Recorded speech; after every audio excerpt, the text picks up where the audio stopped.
Good afternoon, everyone. Welcome to the Mindfulness at Lunch for clinicians today.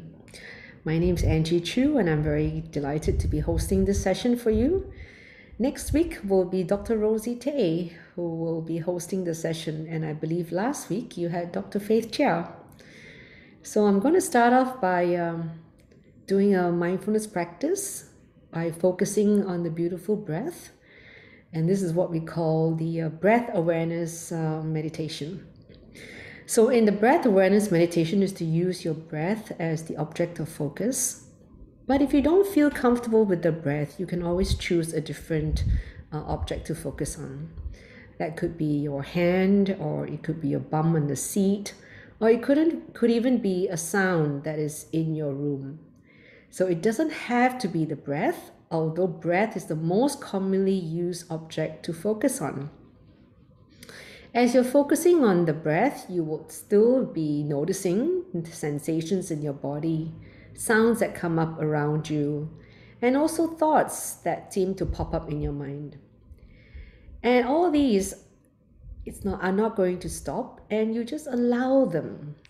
And by allowing them, this is how you make peace with things that you can't control. So even your own mind, it's not that you can actually control it. It's not a case where you decide that you just want to close your eyes and focus on your breath, that your mind will just behave. It's not that easy, is it? Your mind will still continue to want to think. You'll still be trying to process a conversation that you had earlier today or yesterday. And you're still trying to plan for things that are coming up. Or sometimes rehashing an incident that you don't feel very at ease with. So your mind rehashes that. But in this practice of focusing on your breath, you will start to then realize that there's a space between you and your thoughts. And this space enables you to have the freedom to choose whether you want to follow the thoughts or you just stay with the breath and leave the thoughts alone. Thoughts can't bother you unless you allow them to. Thoughts can't invoke any emotion in you unless you engage the thoughts. So when you notice a thought coming up, you just watch it like as though you're watching an actor on a stage. You don't get involved with the actor. You don't start to get on the stage and try to change the script. You just watch the actor on the stage, just as you do with your breath. And that's how you make peace with everything that arises in the present moment. So you're not trying to change your thoughts. You're not trying to turn off every sound around you. Or you're not trying to make sure that your body has no aches or pain or any sensations that may be uncomfortable. You just be at ease with them by allowing them to be. And this practice had become very useful for me when I was suffering from COVID in the last 1 week. My body actually started to ache. By allowing the body to be uncomfortable, noticing just where these parts of the body are experiencing the discomfort, allowed my mind to be at ease. And by allowing my mind to be at ease, my body is able to relax, to be resting, and allowing the body to do its work in responding to the virus. So this helps to enhance the immune system because the immune system is now optimum. It is not stressed by anything else, but rather just being able to focus on responding to the virus. So imagine if every patient can just be lying down and relax. Don't you think that not only that the body can recover easier and faster, but also they'll be so much more pleasant to all the caregivers around them. So now I'd like to invite you to do this practice with me. Okay, so please find a comfortable position to be in. If you like to lie down, if you happen to have a couch, please feel free to do so. You don't have to be sitting up. But if you sit up, just check that your back is upright. And if there's any tightness or tension in your body right now, please pay some attention to it and just stretch, whether it's your shoulder, your neck, Or you like to just turn your body to the back and just listen to the body what it needs. And if you like to just push your arm down, stretch the side of your arm.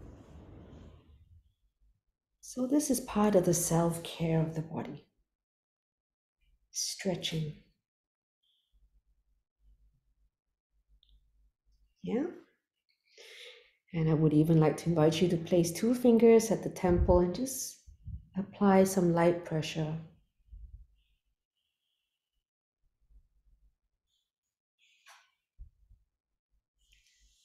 Between the eyes on the side of the bridge of the nose.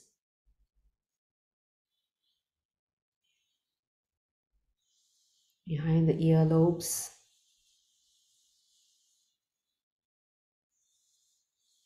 And place all your 10 fingers and move them around and apply some gentle pressure down to the back of the neck. And if you feel any tension or tightness in the shoulders, use your tips of the fingers and press them.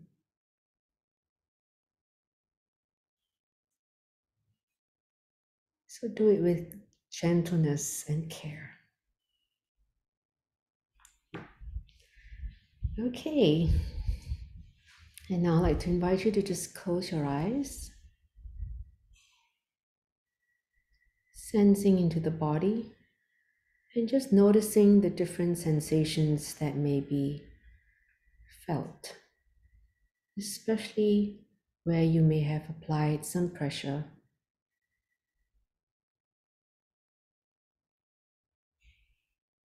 Some tingling sensations.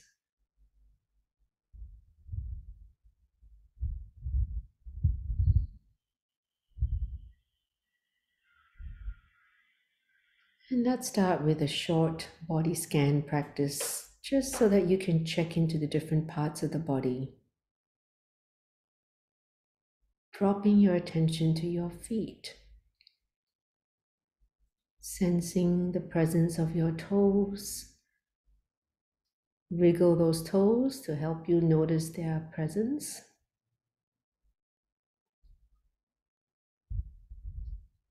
Soles of your feet. Your ankles.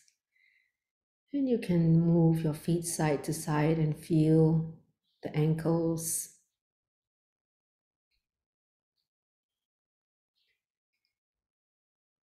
Now sense the presence of your legs and the bend where the knees are.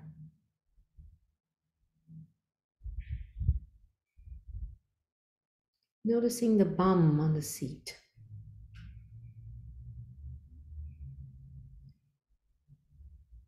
Noticing the texture of the seat. Is it hard or soft?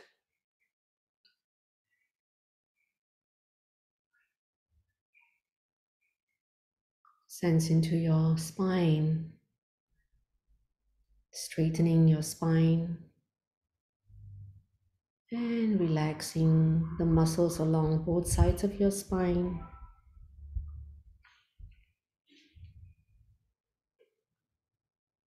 Tuning into the shoulders, feel free to move your shoulders to release any tension that may be present.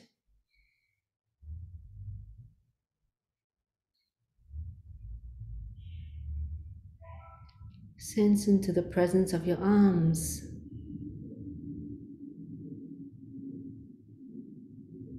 Notice where your hands are placed and if your fingers are curled up or stretched out.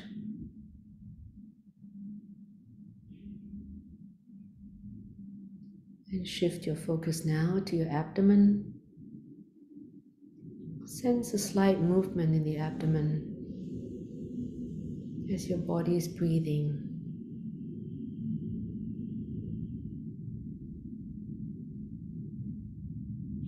Expand your focus to your chest.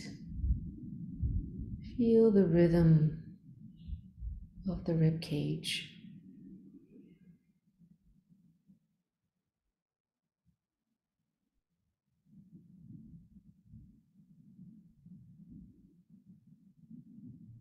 And now scan up your face, starting with the jaw,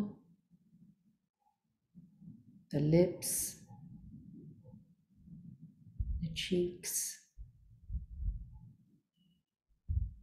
And if you have a mask on, notice the mask sitting on your face,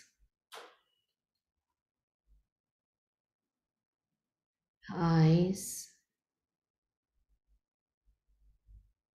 the forehead,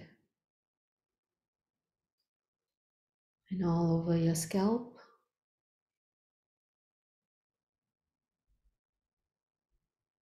Now noticing the breath going through your nostrils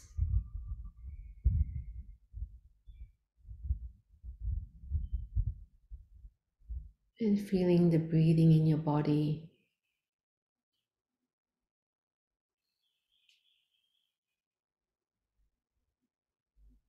And feel this breath supporting your life, how each breath nourishes this body.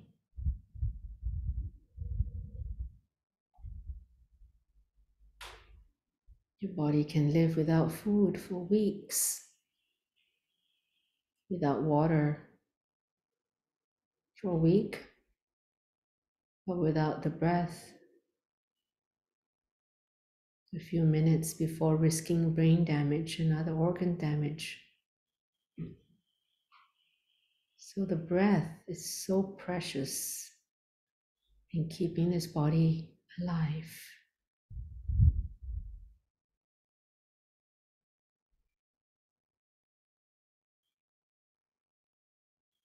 So when we can remember to be grateful to something as small as the breath, we tend to have more gratitude towards the bigger things in our life.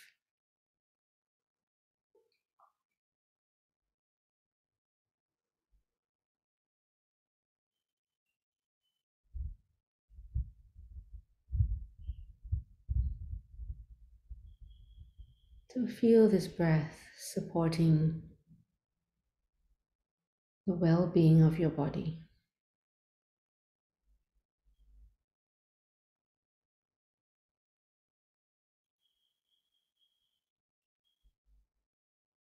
And to watch this breath with appreciation.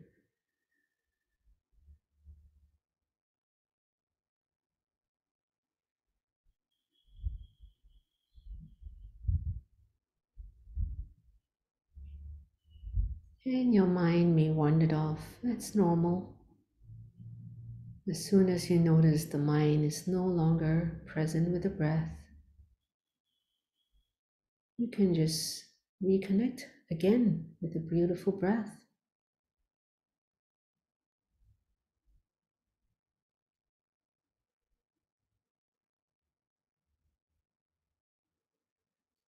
You're aware that thoughts may pop up. Let them be. You can just hang out with the breath and leave the thoughts alone.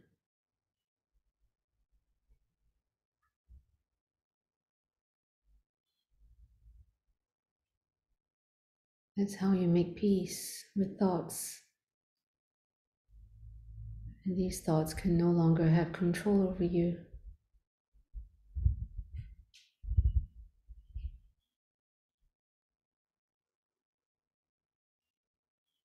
And notice how long a thought stays. It's not forever. It comes and it goes.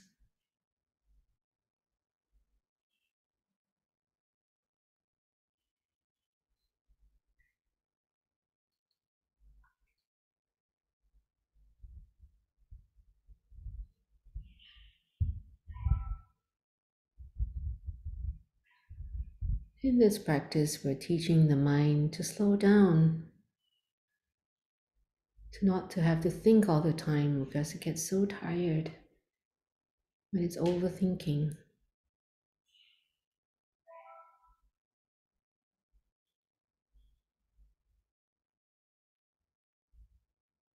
Slowing down the mind doesn't make you less effective. If anything, you have more clarity and calm. You'll be able to see things more clearly, and your decisions tend to be better quality.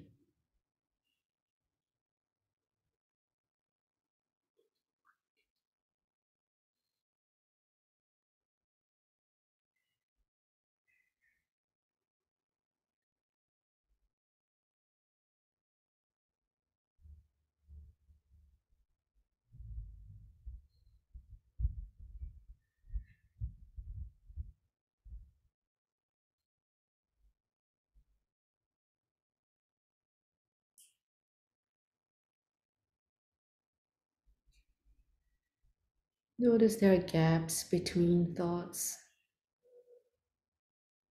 There are gaps between each breath.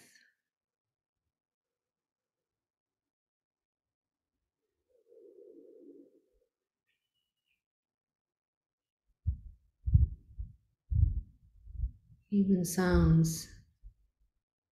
Sounds are not continuous. Even sound changes.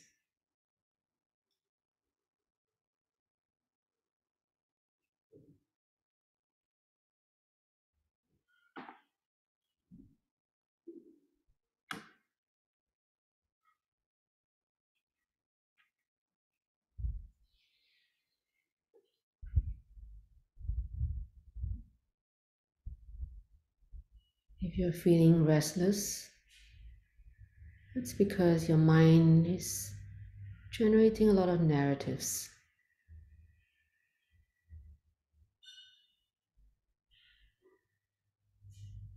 So leave the narratives alone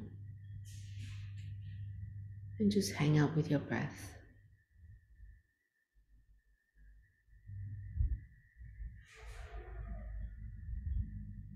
Restlessness and boredom are feelings that come about when your mind just doesn't stop chattering.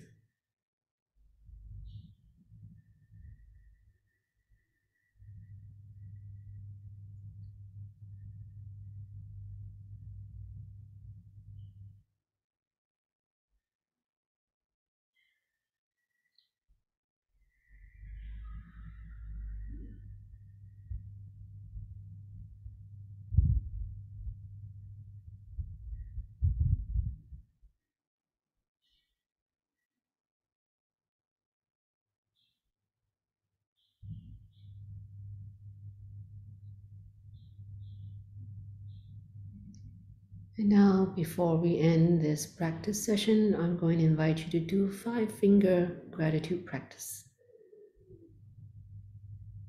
So just taking your right hand and holding on your left thumb, and just bring to mind one aspect of your health that you're grateful for.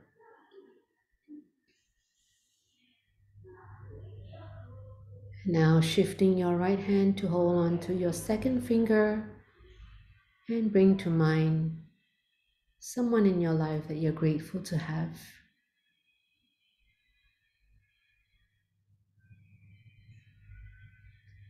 Holding on to the third finger, bring to mind a colleague that you're grateful to have in your life.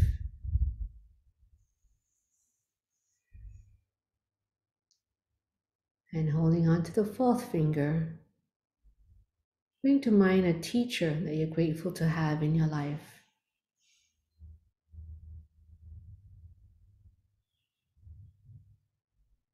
And lastly, name one thing you're grateful to be able to do in your job.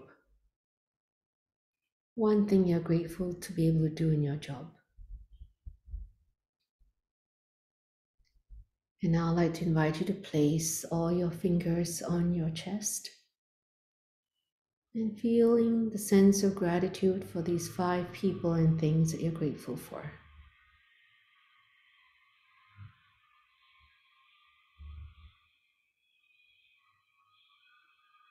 And how your life is beautiful because of the people and things that are present in your life.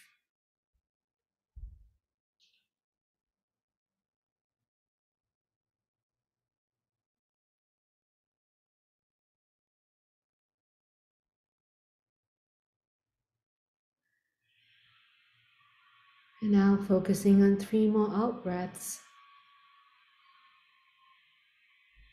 At the end of the third out breath, open your eyes.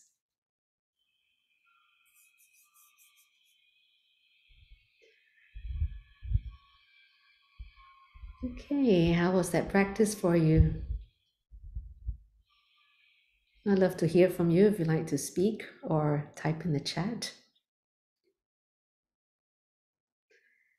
And as I mentioned earlier on, I came down with COVID, but I could feel gratitude for the vaccinations that I've had and for my body being able to be quite resilient and was able to respond well to the viruses.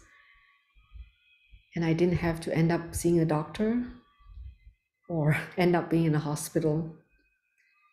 So I was just grateful to have that time to rest, to let my body have some downtime, because the reality is this body is subject to sickness and to diseases. So when we can accept the truth of the body, that it will have downtime, then when it does fall sick, there's no mental struggle. So there's no mental suffering, only some physical suffering. When we can accept the physical suffering, then there's no added suffering from the mind. So being able to accept the truth and the realities help us to be more at peace. Just as yesterday, I met a group of people who were attending a mindfulness session I was leading in an industry event. And some of them were complaining about the rising prices of food and materials. And I said, I don't complain because I'm just grateful that it's only costing me a few dollars more for whatever I need. But I have access to food, I have access to medicine, I'm staying in an environment that is safe. I don't need to worry about planes flying over the head and there could be a bomb falling down in my home. I don't have to worry about not having enough food or medicine or care or sense of safety. So just paying a few dollars more and some inconvenience, it's not a big deal. So when we can put things in perspective, life is much better. We can't change the world will be what it is. But we can change our perspective towards the world. And gratitude is such a powerful foundational attitude that can bring joy into our hearts, even when things are not looking great, because we can be reminded that life could be far worse, especially people who are living in war-torn countries or in a country that doesn't have sufficient food and medicine. So we're in a very good place, and our body is healthy. The fact that my body can still breathe even though it was weakened by the virus, it is still healthy. So when we bring gratitude into our mind, we transform our experience without having to change the world. But of course, if we can change the externalities, please do. But complaining about something we can't change is only going to bring ourselves, our mood down, and that's not helpful. So I hope this little talk is helpful, is useful for you to perk yourself up because you have the ability to do so. And I always remind clinicians that the lucky one is the one giving care. So if you're the one who's giving care, you're the luckier one. And remember that, because you're the one who can get to go home at the end of your shift. So I wish you all a nice day ahead and also the week ahead. And next week, Dr. Rosie Tay will be hosting this session. So thank you for spending this half an hour with me, and I'm grateful to have your presence. Take care, everyone. Bye bye.